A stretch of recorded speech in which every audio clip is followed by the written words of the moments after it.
So we have a social media reaction there from Josephine Ghana.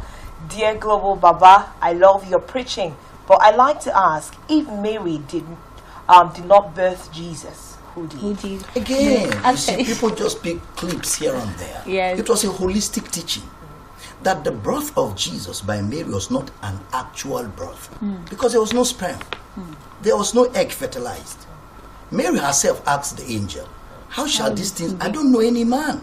He said the power of the Holy Ghost. That's why theologians call it incarnation, because it was a miracle. It wasn't a natural birth like a birth will be. Okay? So that's why when we teach Jesus, Paul says, henceforth know we no man after the flesh. In 2 Corinthians 5:15. For once we knew Christ after the flesh, now we know him no more after the flesh, which means we know him by the Spirit. So that's why in our minds as we grow, we see that the birth of Jesus, which in the eyewitness was called a birth, in the doctrinal books it wasn't called a birth, it was called a manifestation. God manifested in the flesh. In manifesting in the flesh, did Mary give birth to a physical child, or is just in that supernatural sphere again? Just to break that down for people this morning. No, he came out as a human being, a full human being.